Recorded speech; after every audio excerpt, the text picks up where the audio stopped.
Hello and welcome again to another episode or another synopsis that I want us to go over. This is from vidanmeds.com. It is a company whose mission is to help you know your purpose and your potential and to live it fully, serving your purpose to the world.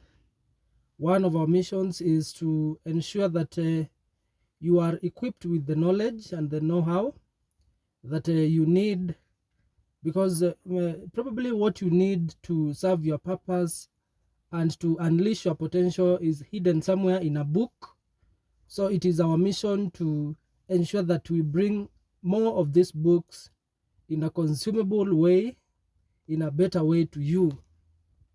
Now, in today's synopsis or summary or episode, I want us to go over a literature novel which is titled My Children, My Africa by Athol Fugard. My Children, My Africa by Athol Fugard. This is a South African author or writer. Now, this is the ultimate summary that I want to give you of My Children, My Africa, and it is the most detailed synopsis of the novel that you can ever find on the internet. And this novel will appeal to quite a number of people, including, number one, individuals who are interested in the history and struggles of South Africa during the apartheid era. It will also appeal to educators and those who are passionate about the transformative power of education. It will also appeal to advocates of social justice and activists fighting for equality. It will also appeal to individuals seeking to understand the complexities of human identity and the journey of self-discovery. It will also appeal to those interested in the power of language, dialogue, and storytelling. It will also appeal to individuals seeking inspiration and hope in the face of adversity. And it will also appeal to young people seeking to understand their role in shaping the world and contributing to positive change. Now, this book additionally is also a great summary, or this summary is great because it will help you decide whether you should commit your resources to buying the book or stocking it in your home library. This summary of My Children, My Africa has got you covered. If you're interested, we can now go on to check out some of the contents that I'll give you in this synopsis. I'll give you the overview of the book, significance of the title, plot summary, genre, publication and writing style, main characters and their roles, key ideas and arguments which are presented, and how some of the ideas which are presented in the book are relevant today. I'll give you the summary of chapter titles and main sections. I'll also give you some takeaways and conclusions from the book. I'll give you some author's background and qualifications. I'll give you some comparison to other books on the same subject. And I'll give you or expound more on target audience and intended readership, the reception and critical response, recommendations for similar books. I'll summarize the book in one big main takeaway, and I'll give you some insights on how the book's knowledge can be applied in real life. And that's where we shall conclude. Probably this will be a part 1 and part 2 series, that is a novel series, and you'll have to check part 2 for more on this. So without wasting much time, let's begin on the overview of the book. We've said the title of the book is My Children, My Africa by Athol Fugard. Maybe you might have a different pronunciation of the names of the author, but still the same, still okay. So My Children, My Africa is written, that is by a South African playwright, Athol Fugard. The play explores the themes of apartheid, education, and the struggle for freedom and equality in South Africa.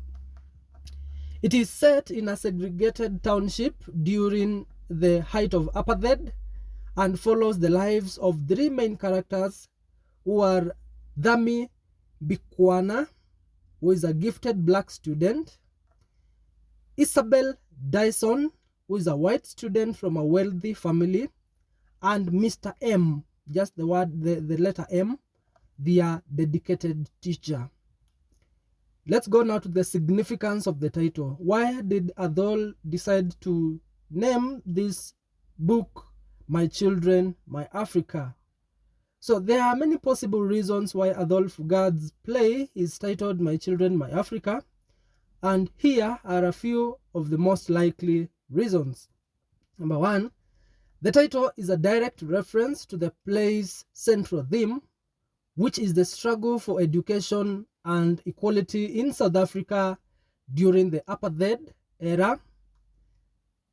The play's protagonist, who is Mr. M, is a teacher who is dedicated to his students and believes in the power of education to change their lives. He often refers to his students as my children, and he sees them as the future of Africa. So that is one of the reasons why Athol might have used the name of the title. Another reason is the title is also a way of expressing the playwright's own love for his country and its people, whereby now here Fugard was born and raised in South Africa, and he has written extensively about the country's history and culture. He has said that he believes in potential of South Africa to be a just and equitable society, and he hopes that his plays will help bring about that change. Another last reason why he might have chosen to use this title is the title is a call to action for the audience. The audience is you, the audience is me, anybody who reads this book. So the play is set in a time of great turmoil and uncertainty, and it is clear that the characters are struggling to find their place in the world.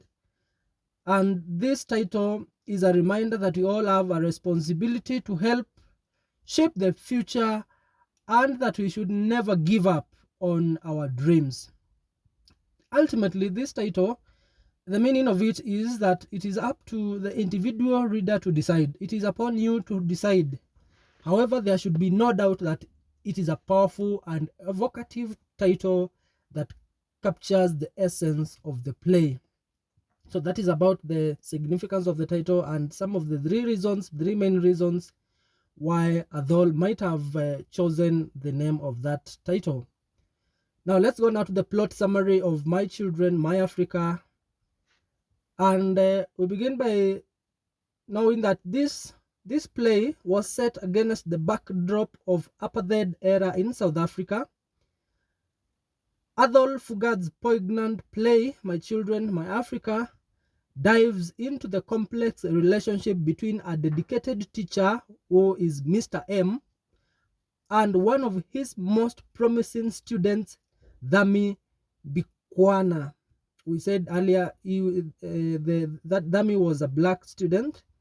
Now, in the confines of Zolile High School, Mr. M stands as a beacon of hope, unwavering in his belief that education holds the key to empowering his students and dismantling the oppressive system of apartheid. He nurtures their minds, encouraging them to think critically and to inspire or to aspire to a brighter future. Now, Thami, a bright and ambitious young man, remember Thami was that student, now the black student, embodies the frustrations of his generation. He questions the relevance of education in a society where basic rights are denied to the majority black population. Caught between the ideals of his teacher and the realities of his world, Thami grapples with his identity and his place in a divided society. The play's central conflict unfolds when Isabel Dyson, a white student from an elite all-girls school, arrives to participate in a debate with Thami.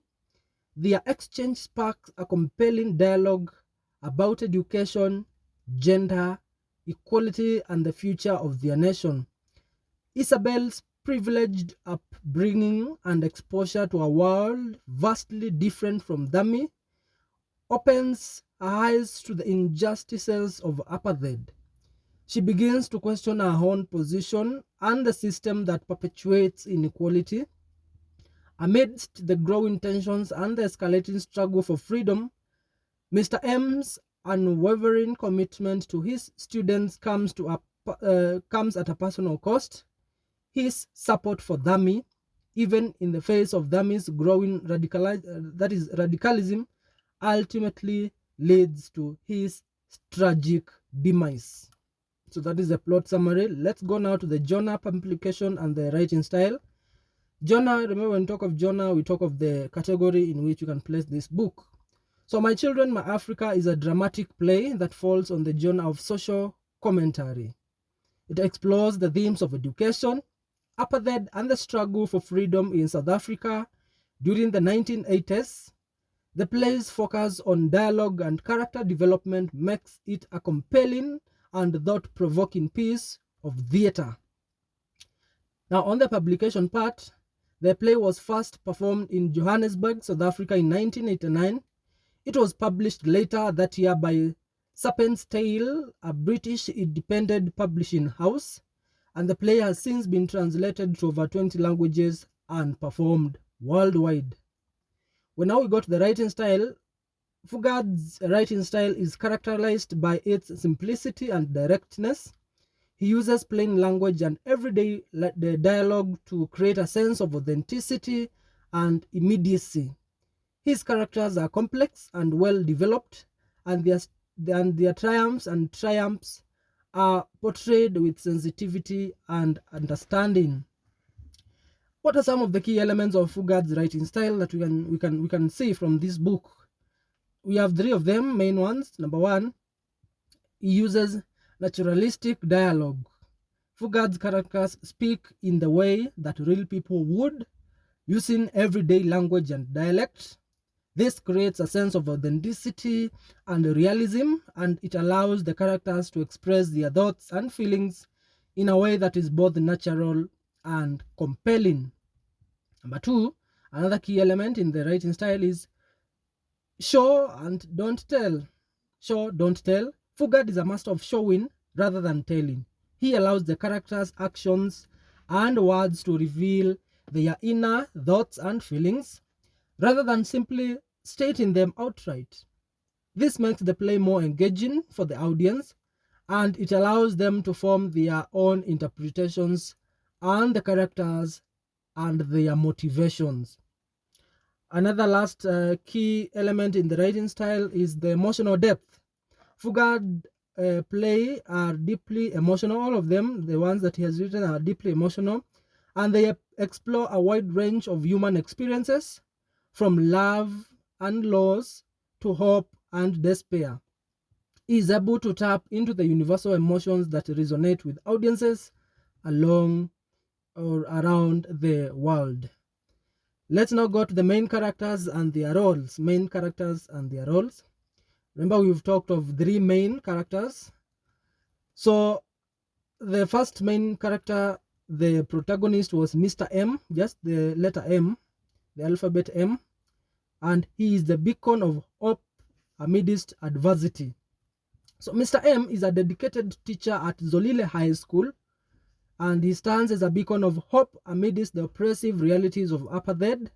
He recognizes the transformative power of education and strives to ignite a passion for learning in his students, believing that they hold the key to a more just and equitable future.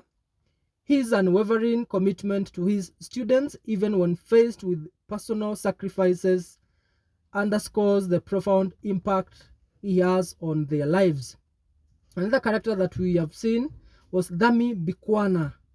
He is a voice for a generation's discontent.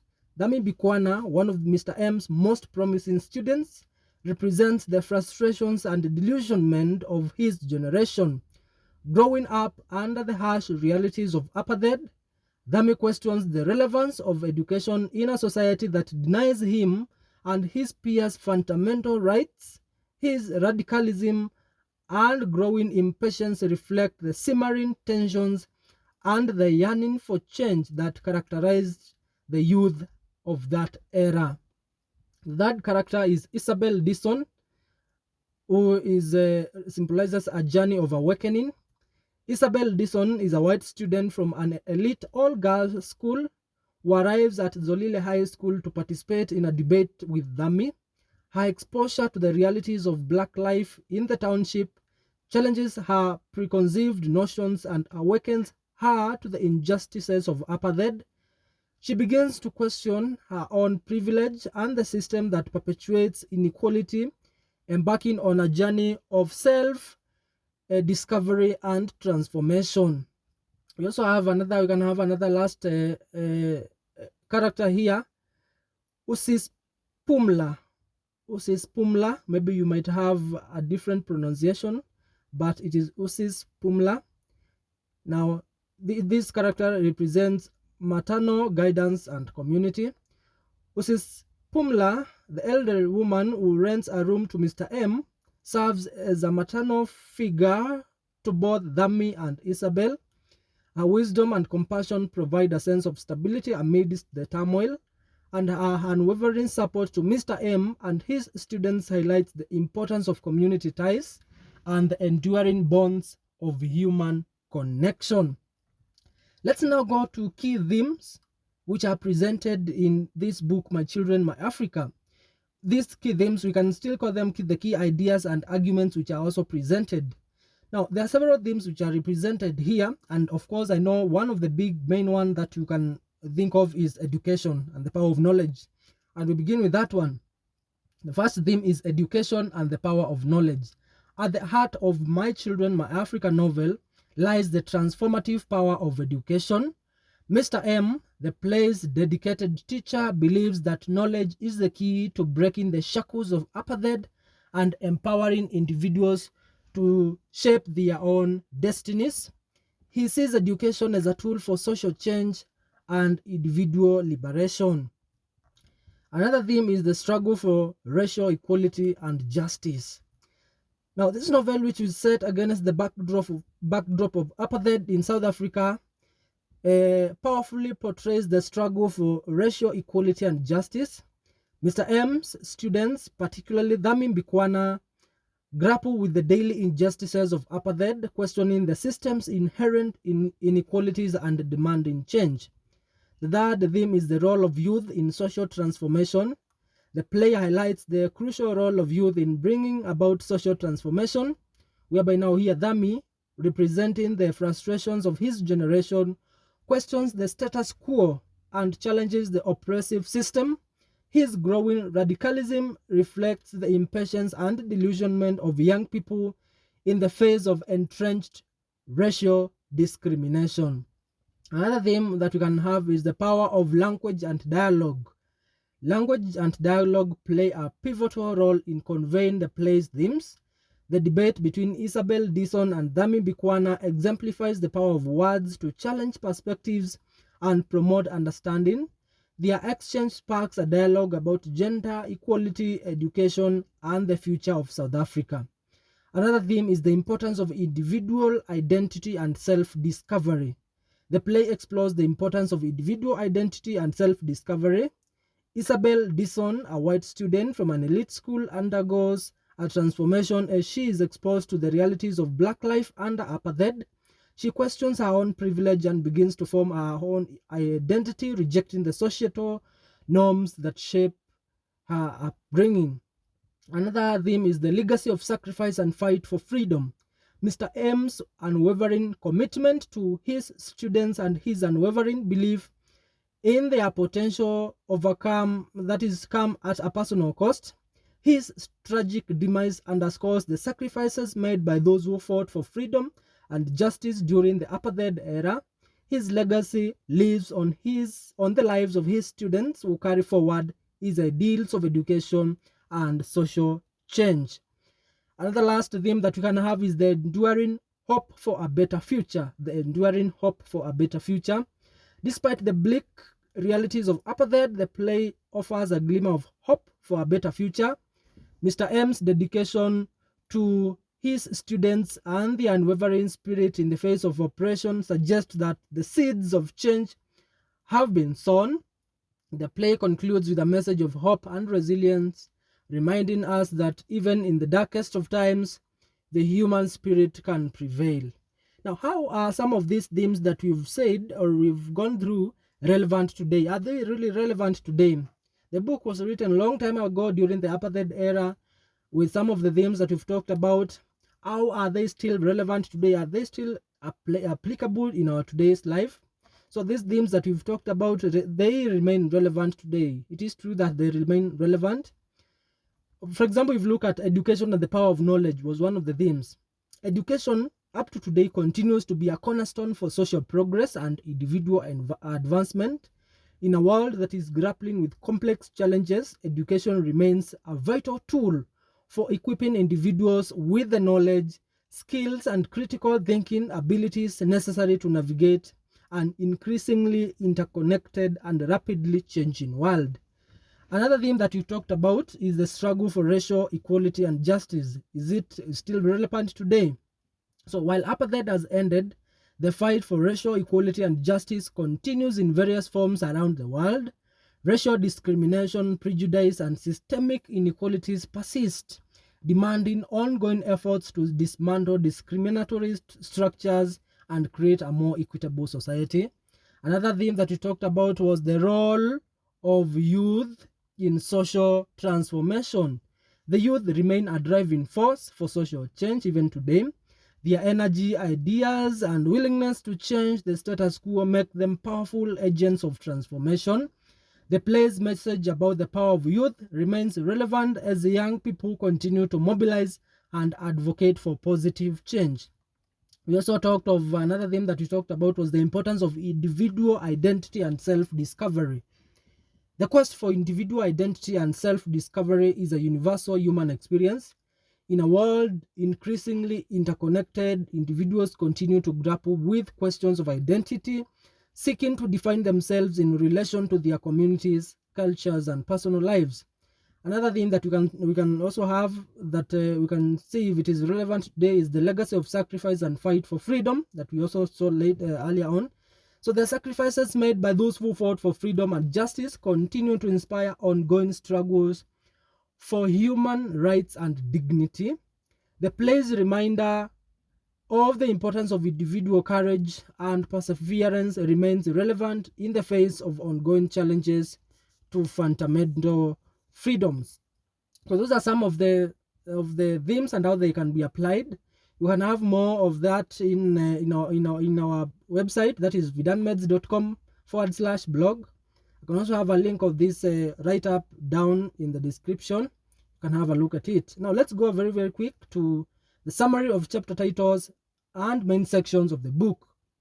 But this is just a summary, and the names of the titles might not be as exactly as they appear in the book. It's a summary.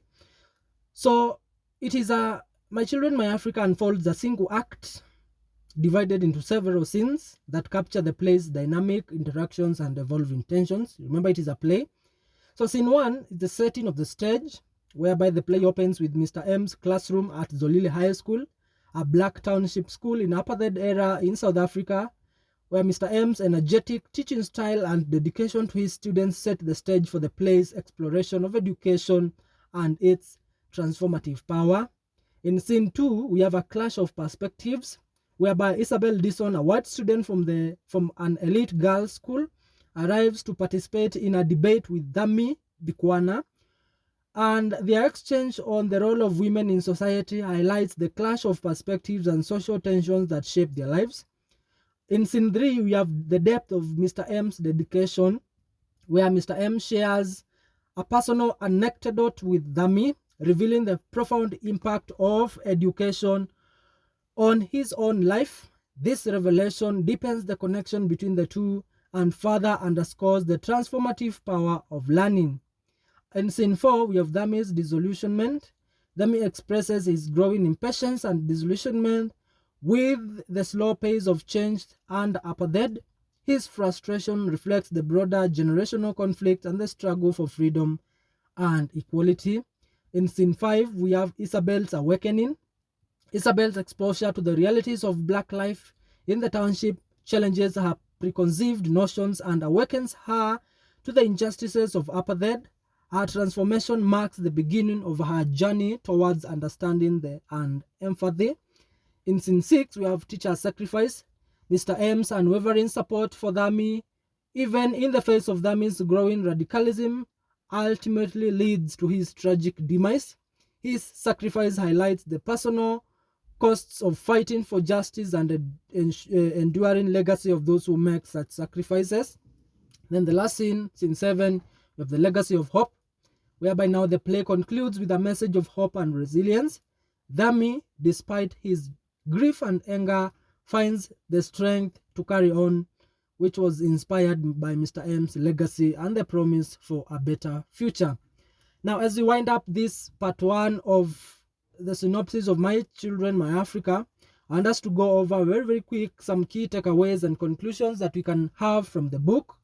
I have several of them. One of them is education is a powerful tool for transformation and social change, whereby we can see that from Mr. M's belief in the power of education to empower his students and break the shackles of apartheid, which serves as a testament to the transformative potential of knowledge.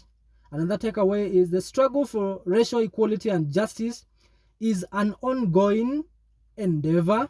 It is still ongoing. Another key takeaway is the youth play a crucial role in shaping the future. You can see that from Thami Bikwana's growing radicalism, and the spirit of resistance among his peers reflect the impatience and determination of young people to challenge the status quo and bring about change.